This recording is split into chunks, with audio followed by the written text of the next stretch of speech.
Why keep a secret about probably one of the most important events in history, that there's been contact from an alien civilization? It's a significant event in history, more significant than anything. In May 1989, Bob Lazar appeared in a special interview with investigative reporter George Knapp on Las Vegas TV station KLAS under the pseudonym Dennis, and with his face hidden, to discuss his purported employment at S-4, a subsidiary facility he claimed exists near United States Air Force Facility Area 51. He said the facility was adjacent to Papoose Lake, which is located south of the main Area 51 facility at Groom Lake, and included concealed aircraft hangars built into a mountainside. He said that he was involved in the reverse engineering of several flying saucers. He will no longer hide the truth. Bob Lazar claims our government captured alien spaceships, UFOs, and keeps them in a secret warehouse. And that's not all. Bob says Uncle Sam hired him to figure out how they fly. If you're skeptical, you have plenty of company. Lazar has been questioned and criticized. He even had to take a lie detector test, and that's when some people started believing him.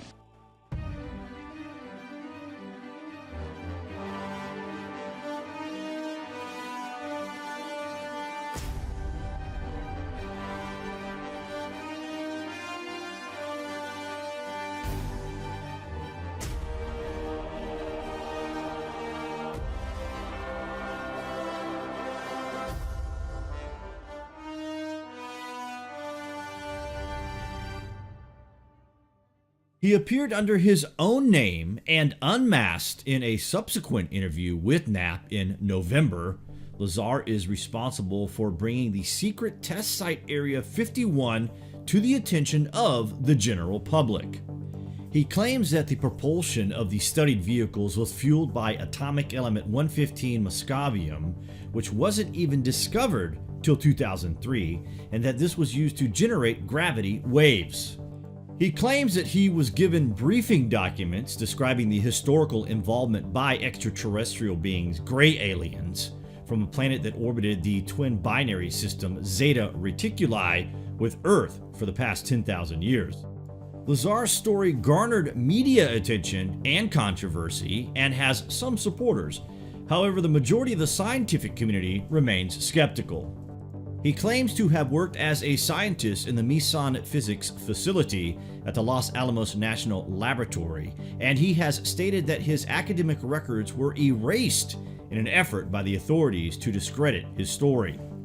Claiming to have seen test flights of 9 captured UFOs in a TV interview in 1989, the American also said he'd worked as an engineer on the alien spacecrafts.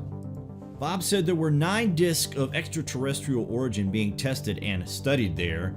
He insisted that he had no idea how the government got their hands on these spaceships, and that his life had been threatened over this information.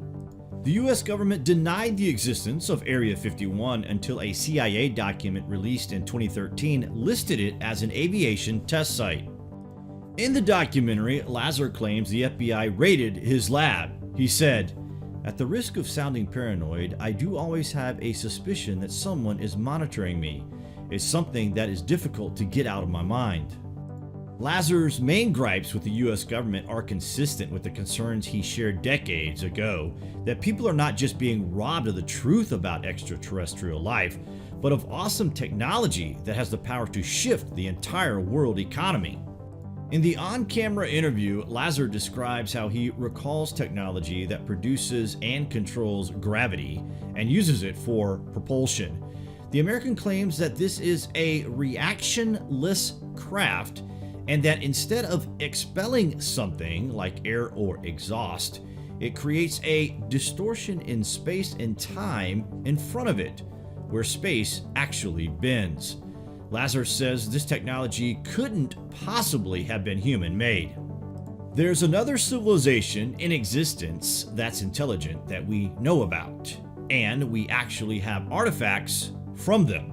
The science and the technology can change us dramatically. Crucially, in Bob Lazar, Area 51, and flying saucers, Lazar stops short of claiming that he ever saw aliens at the site. He does say that the seats in the saucers were small and almost child-size. There was a nickname for the aliens around the facility. They were referred to as the Kids. Asked whether it bothers him that he's widely disbelieved, he says, "What else can I say? I have better things to do than come up with this. I could make up a better lie, but I have no motivation to lie." The Bob Lazar story is incredible. The smoking gun that all these years later is seemingly slowly being accepted. Perhaps the slow release is deliberate. His story is backed up by accounts of elements that never existed at the time of 1989, and the denial of Area 51 until much more recently, and of course this all coincides with the government releasing UFO footage in 2017, around about this time last year in fact. Is it just a coincidence? What do you guys think of this anyway? Comments below, and as always, thank you for watching. Has the inside report. The man who wants to blow the lid off what could be the greatest story never told, and the people who seem to be trying to stop him.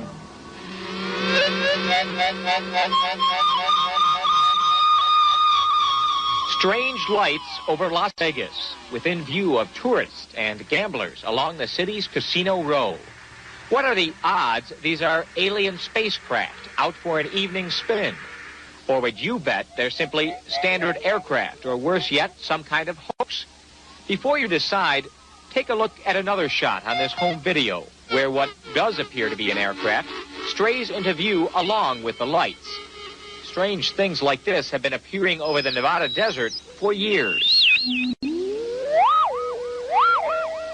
The answer to the mystery may lie in the sprawling Nevada nuclear test site just north of the city, in a place called Area 51. Area 51 is known by other names: Groom Lake, Dreamland, the Skunk Works. It's an isolated military facility where the U.S. develops its most top-secret projects.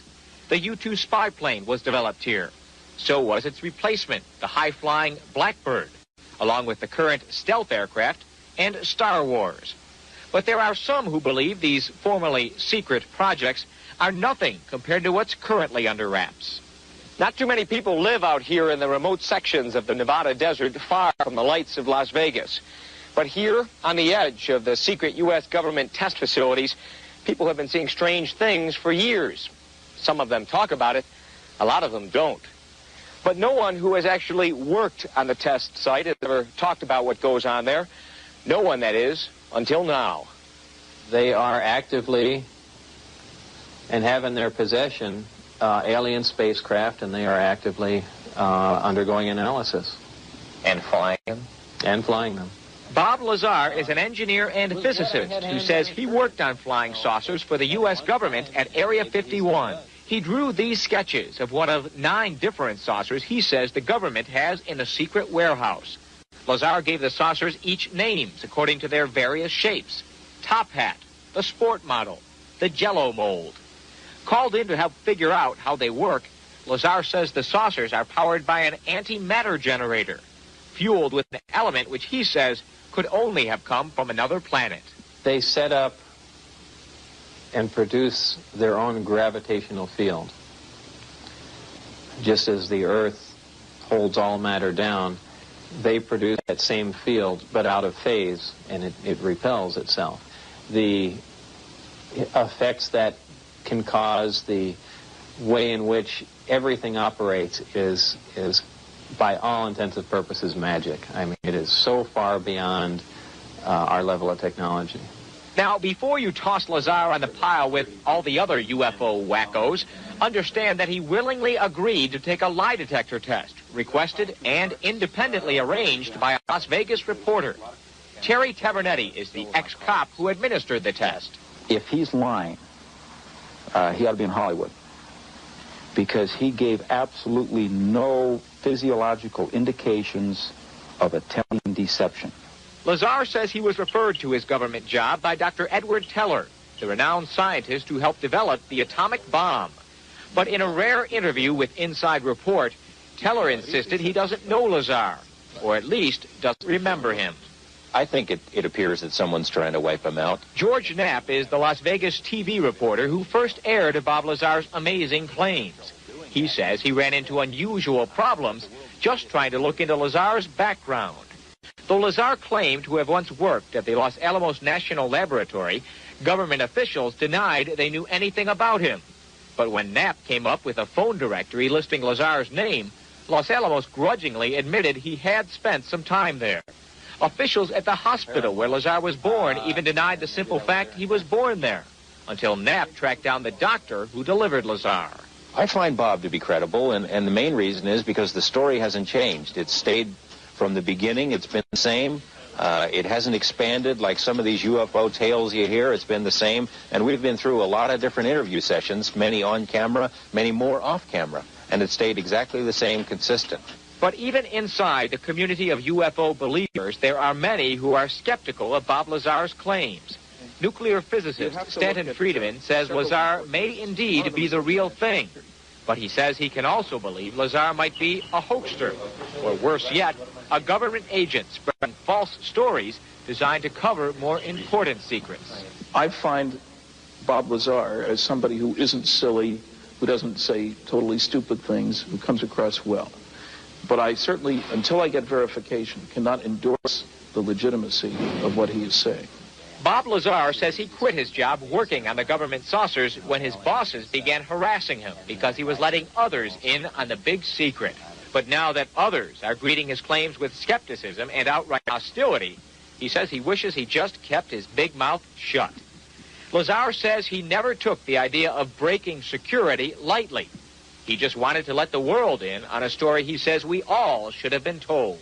Why keep a secret about probably one of the most important events in history, that there's been contact from an alien civilization? It's a significant event in history, more significant than anything. In 1987, when the Air Force sought to renew its stranglehold on the Groom Range, news articles once again mentioned the talk about alien spacecraft, and subsequent articles in national magazines quoted unnamed sources about things of alien origin flying in Nevada, things that would make filmmaker George Lucas drool. Despite the speculation, no one who knew Area 51 from the inside ever talked publicly about the saucer stories. Well, there's several, actually 9 flying saucers, flying discs, that are out there of extraterrestrial origin.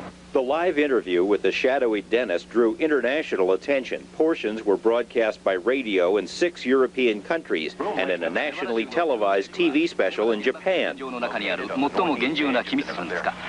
Actually 9 flying saucers, flying discs.